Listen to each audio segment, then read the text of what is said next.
Bismillahirrahmanirrahim. Assalamualaikum warahmatullahi wabarakatuh. Kami dari kelompok 3 mata kuliah aspek hukum jasa konstruksi ingin mempresentasikan hasil diskusi kerja kelompok kami. Definisi Detail Engineering Design atau DED. Detail Engineering Design atau DED adalah tahap perencanaan teknis yang paling rinci dalam suatu proyek konstruksi, manufaktur, atau rekayasa. Pada tahap ini, semua perencanaan yang sebelumnya masih berupa konsep atau desain dasar basic design diterjemahkan menjadi gambar kerja, spesifikasi teknis, dan dokumen lengkap yang siap digunakan untuk pelaksanaan proyek di lapangan. Tujuan DED yang pertama, memberikan panduan teknis yang jelas untuk kontraktor. Yang kedua, meminimalisir kesalahan saat pelaksanaan di lapangan. Yang ketiga, menjamin kesesuaian hasil akhir dengan desain dan standar mutu. Yang terakhir, menjadi dasar dalam pengendalian biaya mutu dan waktu proyek. Bagian-bagian dari gambar detail engineering design DED. 1. Gambar arsitektur. Gambar arsitektur berupa denah, tampak, depan samping belakang, potongan, layout ruangan, finishing material. Fungsi memberikan gambar bentuk bangunan secara keseluruhan, estetika, dan tata ruang. Yang kedua, gambar struktur, yaitu berupa detail fondasi, detail slope, kolom, balok, plat lantai, atap, detail sambungan tulangan. Namun dalam DED yang kami dapat hanya ada bagian struktural pada atap. Fungsi menunjukkan kekuatan dan kestabilan bangunan, termasuk dimensi elemen struktur serta detail pembesian. Yang ketiga, gambar mekanikal, yaitu berupa sistem HVAC, heating, ventilation, air conditioning, instalasi lift, pompa, genset, fire protection. Fungsi menjelaskan sistem mekanikal yang mendukung kenyamanan dan keamanan bangunan. Yang keempat, gambar elektrikal, yaitu berupa denah instalasi listrik, panel distribusi, titik lampu, saklar, stop kontak, sistem grounding, sistem tata suara atau CCTV. Fungsi panduan pemasangan instalasi listrik yang aman dan sesuai kebutuhan pengguna. Selanjutnya akan dibacakan oleh teman kelompok yang lain. Terima kasih. Ya, dan yang kelima itu ada gambar plumbing dan sanitasi, yaitu berupa jaringan air bersih, air kotor, air hujan, septic tank, sumur resapan, pompa, dan pipa distribusi. Adapun fungsinya yaitu memastikan sistem air bersih dan pembuangan bekerja baik tanpa mencemari lingkungan. Next. Apa itu rencana anggaran biaya atau RAB? RAB adalah suatu dokumen perencanaan yang berisi rincian perkiraan biaya yang dibutuhkan untuk melaksanakan suatu pekerjaan atau proyek, baik pembangunan maupun kegiatan lainnya. Di dalam RAB dicantumkan beberapa: 1. Jenis pekerjaan yang akan dilakukan. 2. Volume pekerjaan, atau misalnya luas, panjang, atau jumlah. 3. Harga satuan, bahan atau material, dan upah tenaga kerja. Dan yang keempat, total biaya yang harus dikeluarkan berdasarkan perhitungan. Next. Sebagai contoh RAB ada gambar seperti di bawah ini. Next. Bentuk kontrak konstruksi di Indonesia. Definisi dari kontrak tersebut yaitu merupakan kesepakatan tertulis yang mengatur hubungan hukum antara pemilik proyek dan kontraktor dalam pembangunan suatu konstruksi. Di Indonesia, kontrak konstruksi diatur dalam berbagai peraturan perundang-undangan dan memiliki peran penting dalam menjamin kelancaran dan keberhasilan proyek konstruksi. Next. Jenis-jenis kontrak konstruksi. Kontrak lump sum. Kontrak ini menetapkan harga tetap yang harus dibayarkan kepada kontraktor untuk menyelesaikan proyek dalam waktu tertentu. Yang kedua itu kontrak cost plus. Kontrak dibayar berdasarkan biaya yang dikeluarkan ditambah dengan persentase keuntungan. Yang ketiga, kontrak unit price. Dalam kontrak ini, Pemilik proyek akan membayar kontraktor berdasarkan harga per unit untuk setiap item pekerjaan yang diselesaikan. Dan yang terakhir itu kontrak time and material. Dalam kontrak ini, pemilik proyek akan membayar kontraktor berdasarkan waktu yang dihabiskan dan bahan yang digunakan. Selanjutnya saya serahkan ke pemateri yang lain. Baik, pembentukan dan negosiasi kontrak. Pembentukan dan negosiasi kontrak merupakan tahap krusial yang memerlukan kejelasan dan kesepakatan antara pemilik proyek dan kontraktor. 1. Negosiasi awal. Pemilik proyek dan kontraktor mendiskusikan persyaratan kontrak dan mencapai kesepakatan awal. Yang kedua itu draft kontrak. Salah satu pihak membuat draft kontrak yang membuat poin-poin penting yang telah disepakati. Yang ketiga, revisi dan persetujuan. Kedua pihak melakukan revisi dan negosiasi hingga mencapai kesepakatan akhir atas semua klausul kontrak. Yang keempat, penandatanganan kontrak. Setelah semua pihak menyetujui isi kontrak, kontrak ditandatangani secara resmi. Next. Elemen kunci kontrak konstruksi. Yang pertama, lingkup pekerjaan. Definisi jelas tentang pekerjaan yang harus dilakukan oleh kontraktor termasuk spesifikasi teknis dan gambar. Yang kedua yaitu jadwal waktu, tanggal mulai dan selesai proyek serta tonggak waktu penting yang harus dicapai. Yang ketiga, syarat pembayaran, metode dan jadwal pembayaran termasuk denda dan keterlambatan, mekanisme penyelesaian sengketa, klausula penyelesaian sengketa. Mekanisme yang digunakan untuk menyelesaikan perselisihan yang mungkin timbul selama pelaksanaan proyek. Next. Permasalahan umum dalam kontrak konstruksi. Terdapat beberapa permasalahan umum yang sering muncul dalam kontrak konstruksi, baik di tingkat nasional maupun global. Yang pertama yaitu perubahan ruang lingkup, perubahan desain atau spesifikasi proyek setelah kontrak ditandatangani. Yang kedua, keterlambatan. Penundaan dalam pelaksanaan proyek dapat disebabkan oleh berbagai faktor. Yang ketiga, perselisihan. Konflik antara pemilik dan kontraktor yang dapat muncul karena berbagai alasan. Yang keempat, kualitas pekerjaan. Pekerjaan konstruksi tidak sesuai dengan spesifikasi yang telah ditentukan. Next. Tahapan proses kontrak konstruksi. Proses kontrak konstruksi terdiri dari beberapa tahapan yang saling berkaitan, mulai dari perencanaan hingga penyelesaian proyek. Yang pertama itu perencanaan.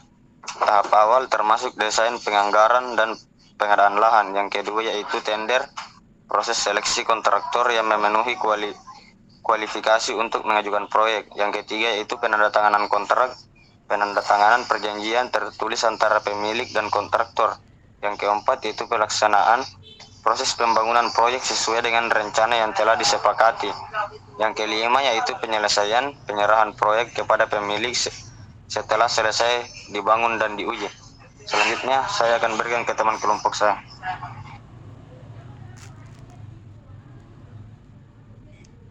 Baik, selanjutnya mekanisme penyelesaian sengketa kontrak konstruksi.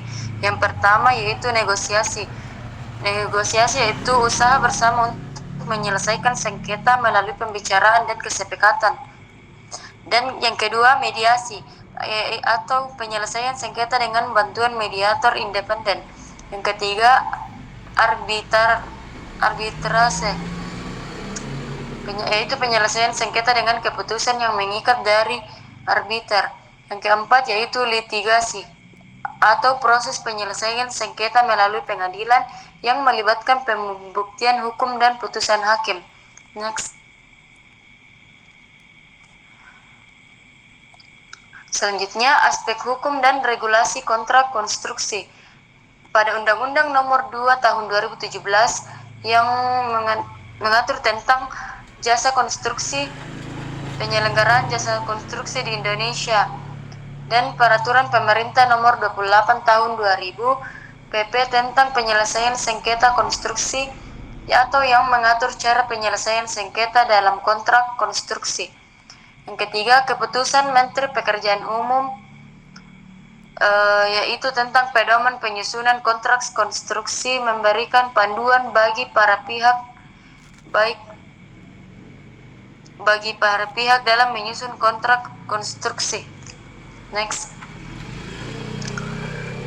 Berikut adalah bentuk kontrak konstruksi di Indonesia.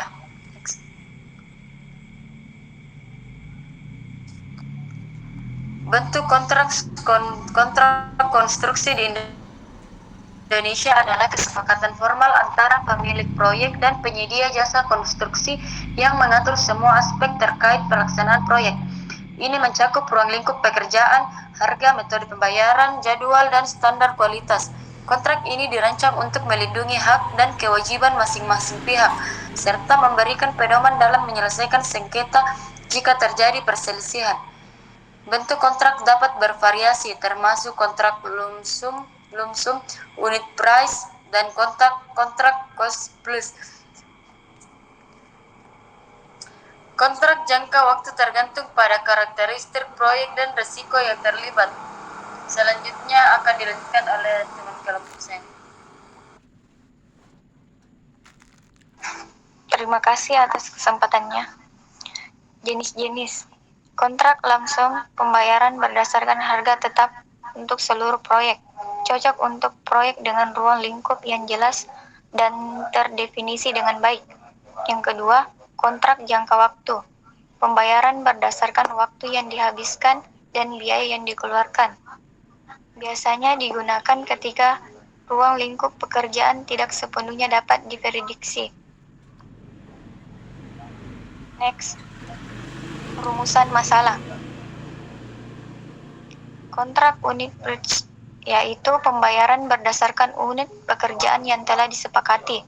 Ini sering digunakan dalam proyek dengan elemen yang berulang seperti proyek layak, proyek jalanan.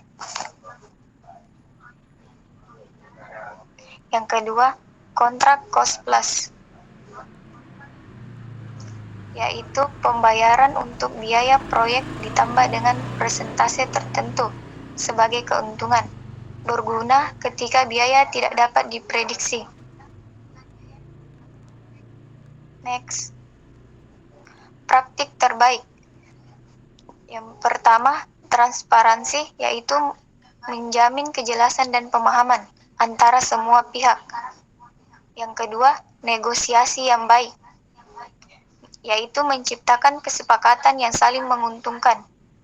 Yang ketiga, manajemen risiko, yaitu mengidentifikasi dan mengelola risiko yang muncul selama proyek. Sekian dari saya. Akan dijelaskan oleh teman kelompok saya.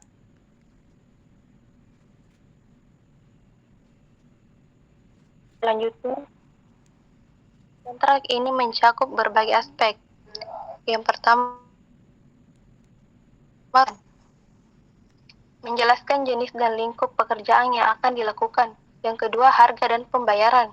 Ketiga, jadwal pekerjaan, kualitas pekerja, dan sanksi dan penyelesaian sengketa. Next, bentuk kontrak konstruksi internasional. Apa itu kontrak konstruksi? Kontrak konstruksi adalah dokumen yang mengatur hubungan hukum antara penyedia jasa dengan pengguna jasa dalam penyelenggaraan pekerjaan konstruksi. Next. Jenis-jenis sistem kontrak internasional. Yang pertama, Federation International des Ingenieurs Councils. Kedua, Joint Contract Tribunals. Ketiga, American Institute of Architects. Dan keempat, Singapore Institute of Architects. Next. Bentuk-bentuk kontrak konstruksi internasional. Bentuk-bentuk kontrak konstruksi yang berlaku di industri konstruksi internasional terbagi menjadi beberapa aspek dan kelompok antara lain.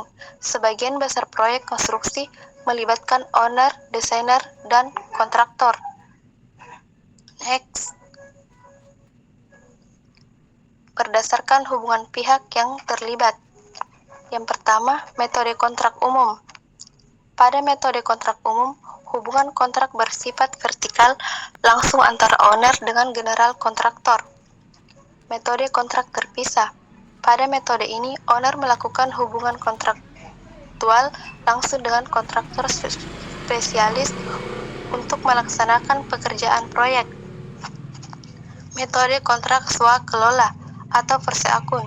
Metode kontrak swakelola adalah mekanisme kontrak di mana owner mengerjakan proyek dengan sumber dayanya sendiri. Metode kontrak desain.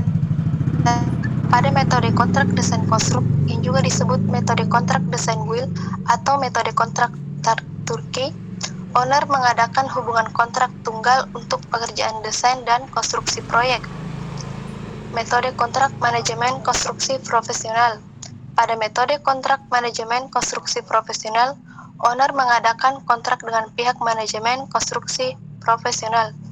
Baiklah, materi selanjutnya akan dijelaskan oleh teman kelompok saya. Baik, terima kasih atas kesempatan yang diberikan. Selanjutnya berdasarkan cara pembayaran, yaitu yang pertama, kontrak harga satuan atau unit price contract, di mana kontrak harga satuan digunakan jika kuantitas dan harga satuan dari setiap pekerjaan sudah dapat ditentukan sebelum pekerjaan konstruksi dimulai. Yang kedua, kontrak cost plus, di mana pada kontrak jenis ini kontraktor dibayar berdasarkan biaya-biaya yang dikeluarkan oleh kontraktor yang berkaitan dengan pelaksanaan pekerjaan proyek ditambah sejumlah aluansi untuk overhead dan profit. Yang ketiga, kontrak lump sum, yaitu merupakan jenis kontrak yang paling umum digunakan dalam industri konstruksi, khususnya dalam konstruksi bangunan.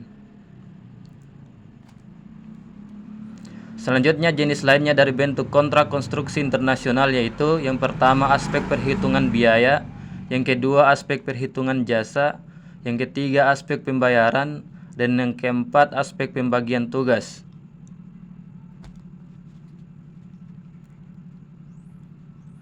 Selanjutnya, apa perbedaan kontrak konstruksi internasional dan Indonesia?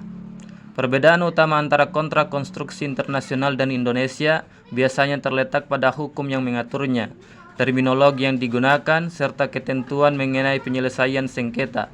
Kontrak internasional seringkali mengacu pada standar global dan praktek terbaik, sementara kontrak di Indonesia lebih dipengaruhi oleh hukum lokal dan regulasi pemerintah. Baik, materi selanjutnya akan dibacakan oleh Saudara Alwi. Baik, terima kasih. Itulah penjelasan dari PPT kami. Sekian dari kami. Assalamualaikum warahmatullahi wabarakatuh.